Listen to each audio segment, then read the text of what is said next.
Hi guys, 732 Review Crew here. I am Mikey. I'm Joe. And I'm Mike. We're back with Season 2, Episode 19 of Battlestar Galactica, Lay Down Your Burdens, Part 1. Now this is a two-parter for the finale of the second season of Battlestar Galactica, and I can't believe we're actually on the second season's finale already.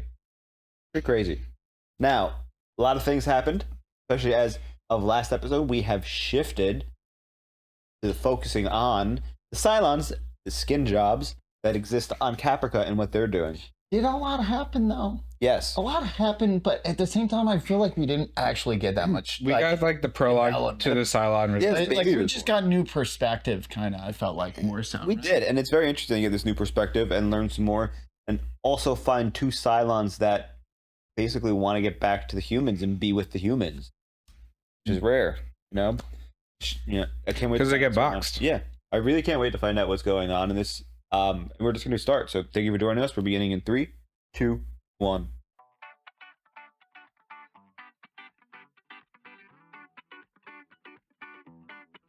Oh, it's Anders. That's Hero? No, it's Anders. I don't think you're right, Joe. What? Yeah. She's flustered. Is she on her drugs again? No, I think she's just stressed. Because Zarek was not an opponent, but Baltar is. Our final jump will take us intra-atmosphere, less than 2 clicks above the Are surface. they going back to Caprica? They are. It's volunteer only. You want out? Now's the time. I used to do this before testifying at committee hearings. This is what I do. I take Yeah, my father used to break pencils before he went into court, then borrow one from the clerk. Break preconceptions, work with what you have. Oh, that's awesome. But what happens if the moderator doesn't have a pencil? Then you're pretty screwed. Realized early on that if we could install the heavy radar navigational system aboard one of our Raptors, the strike team could make the entire trip back to Caprica in less than 10 jumps. Now, the limiting factor up until now has been our inability to install the Cylon computer with our computer. That obstacle has now been overcome. Oh, Sharon. She's gonna lay out our navigational markers and update our jump coordinates. Does anyone have a problem with that? Get your act together. You ready? Yeah, I was just taking a little nap. Chief? No, stop. fuck Callie. No, I think he's just having a psychotic break. You'll be making history just by making the attempt to bring these people back from Caprica. I don't like the music. Now here comes Vice President.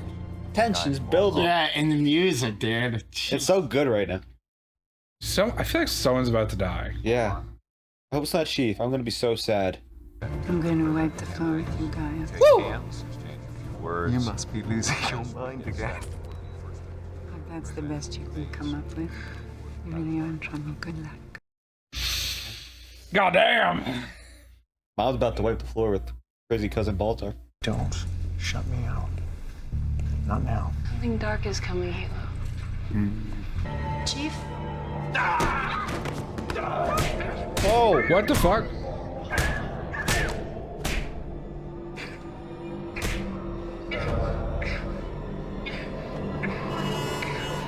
Did you just kill Callie?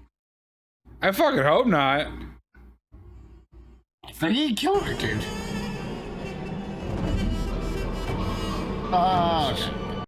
what the fuck is that? Was before the intro. Dude, they write such good finales. I'm Brother Cattle. I understand you've asked for religious counseling. Do you know how useless prayer is? Huh? And you know what it gets you? Exactly nothing. You sure you're a priest? I've been preaching longer than you've been sucking down oxygen. And in that time, I've learned enough to know that the gods don't answer prayers. What? It's not gonna get better until you see what the problem is. And the problem is, you're screwed up. Heart and mind. I gotta go. I hope you find him, Kara. So are we gonna see the president of Baltar, or? From the Colonial Dispatch, last night's debate only solidified the perception that Things are gonna turn around. You'll see. He's right. Listen to him. Things are going to turn around. You'll see. What is that, advice? Well, thank you. Thank you for your keen insight.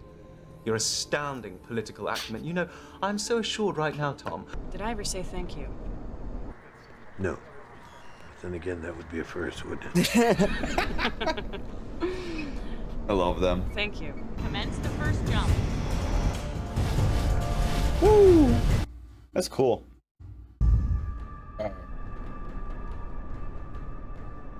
This isn't. Oh man, we're at the wrong jump course. Is he dead? Yeah. No, he's just sleeping. Been having any recurring dreams lately? No. You're a counselor, dude. Okay. That's what we in the prey trade call a lie. Nice. Thank God this priest. Is this the hangar? This is like the gangway on the. Because it's sick. Yeah, but why is he considering suicide unless he's a rage and remorse? Aha! Because suicide is just your mind's way of wanting a change, but you don't think you can change anything else. By waking you up, she prevented you from carrying out your secret desire to kill yourself. I don't have a secret desire to kill myself. Well, actually, you're right. It's not a secret. Whew. You obviously want to kill yourself. Question is, why? Hey, Did they find Earth? a They large definitely did not planetary find it. body. So much data interference here, it didn't even register. Dude, this is Earth. Nitrogen, This is Earth. organic molecular spectra. No Fresh water. way, dude. Accidentally find Earth. It's habitable. Holy shit. That's crazy. There's clouds and atmosphere and everything. Heard the Pegasus survey mission found wildlife. What? Fruit trees. Rivers of milk and honey. Oh, rumors. Less than 20% of that place actually supports human life, so. You're not seeing the big picture. This is your new home. Can you imagine if we actually had to live on that thing? You are a genius. And Pay attention. You're about to win the election. Permanent settlement on this planet. you lost your marbles. It may look dreary, it may be dreary, but it's solid ground under your feet and real sky over your head. You'd be surprised what a powerful idea that is to people cooped up in metal boxes for 9 months. He's so smart. He's a smart, sexy man just like you. You know, it's starting to look like a lovely little planet after all. This is a rest stop. A place to load up on food and water. We're not settling here, obviously. They could probably drop half the fleet here. The idea of stopping, laying down. Oh, the your episode burdens, name. And starting a new life right now is what is resonating with the voters. You know what's going on, but you can't or you won't face it. So, you think you're a Cylon? Oh. I am not a Cylon. Well, of course you're not. But that's what you're afraid of, isn't it? Oh. Just go to Baltar. Bro, if Chief is a Cylon, I'll be fine. But how do you know I'm human? Oh, well, maybe because I'm a Cylon and I've never seen you at any of the meetings. Man's got the perfect amount of sarcasm. Go back and face the dead people again, or you... That's the only family you've got. Woohoo! Just know that that's your family and that they love you. I like this priest.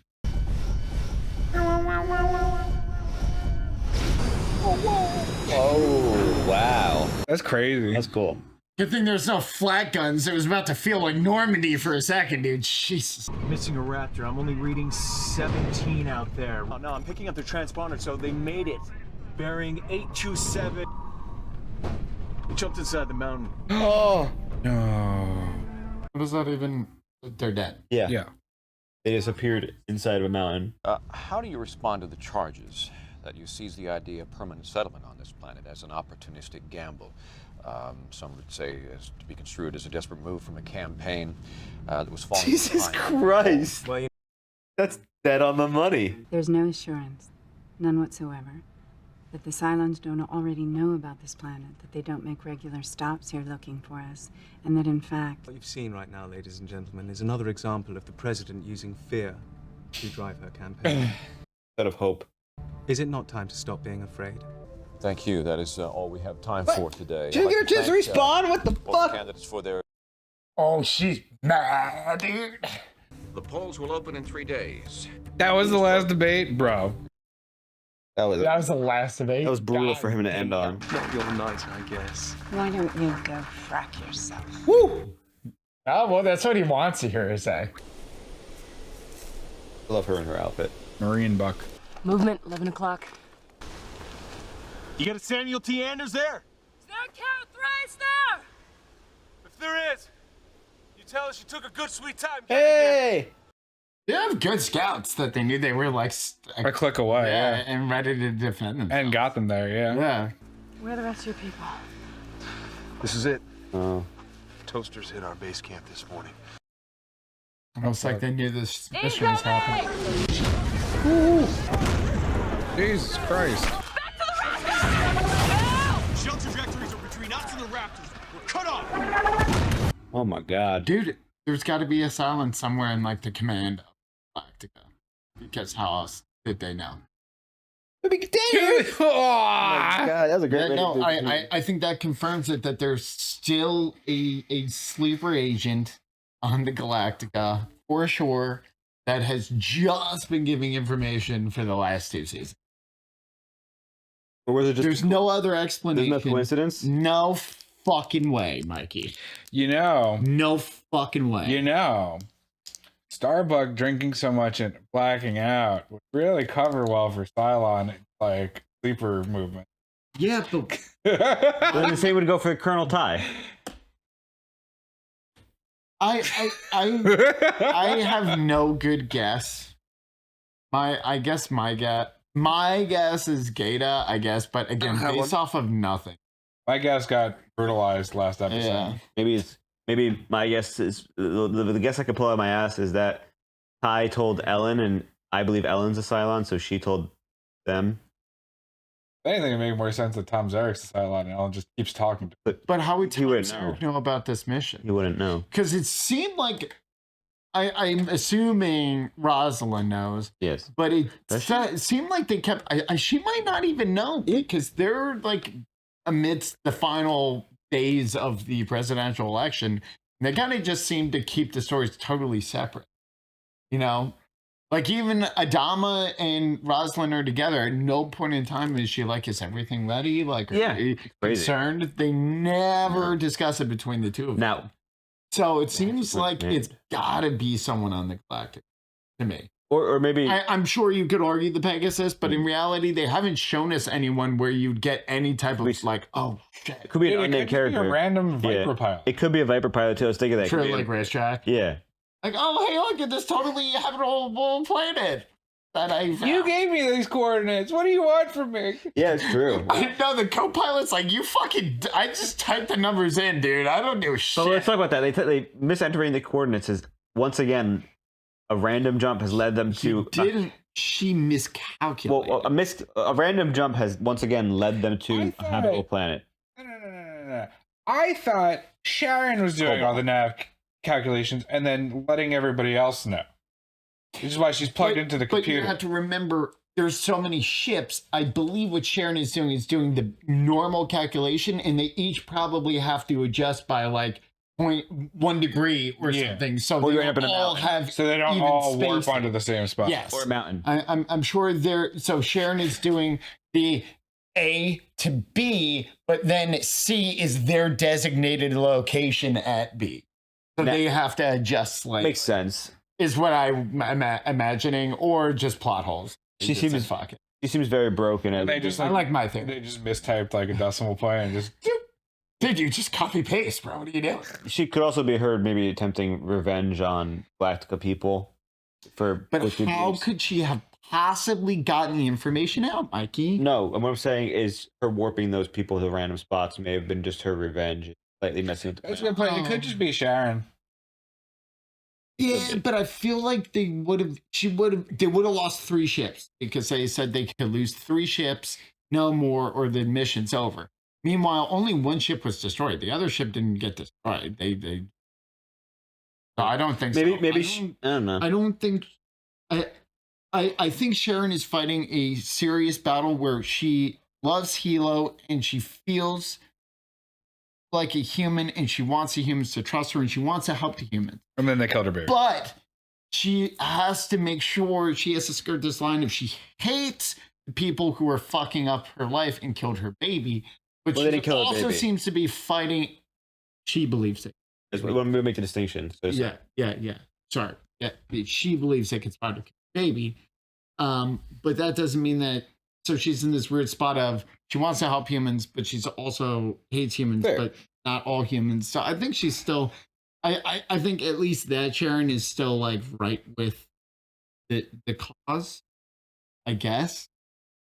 But Well, she even says it to Hilo, is like, I don't know how you can. She's clearly like heavily still going through. Yeah. And it's just Hilo talking to her. I understand you're frustrated, but we need to do this. Like, fine. well, because I think they both still, even though they may not have outright said it, hoped that one day she'll have her freedom. Right. You know, so working on this brand new planet. Or at least maybe even if Sharon currently isn't thinking that far into the future, Hilo is. Now he's just trying to make sure he wants to convince people the woman he's in love with is worthy of like their compassion and trust. So interestingly enough, we have the debate between Baltar and Rosalind, which Rosalind is winning except when he starts to get a little bit religious, which Baltar has been exploiting.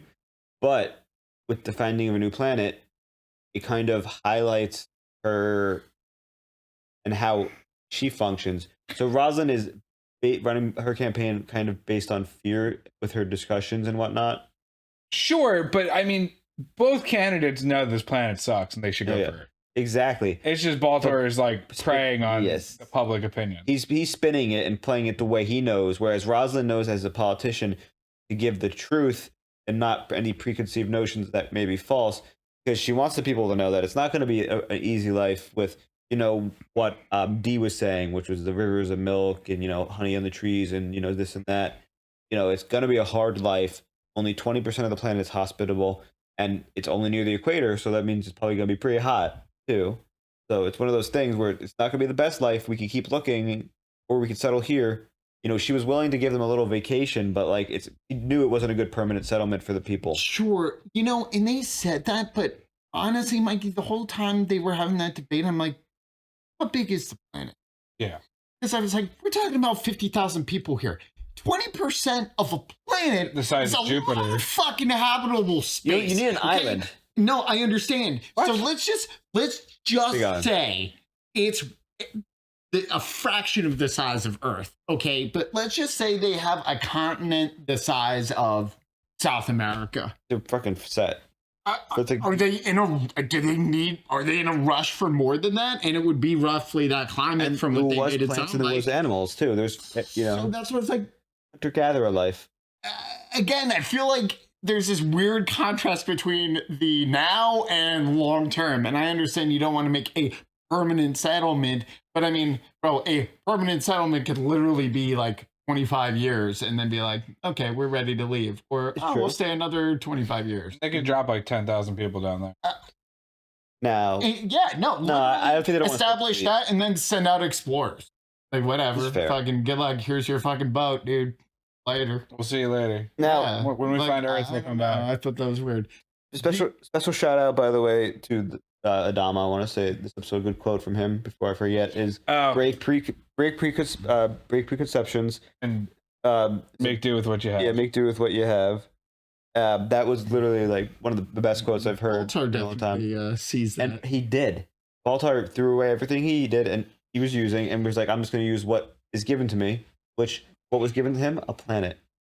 The only really good point Rosalind made about the planet that Baltar didn't say anything about, other than like fear-mongering, you're fear-mongering, was they don't know if the Cylons are aware of that planet or if they could become aware.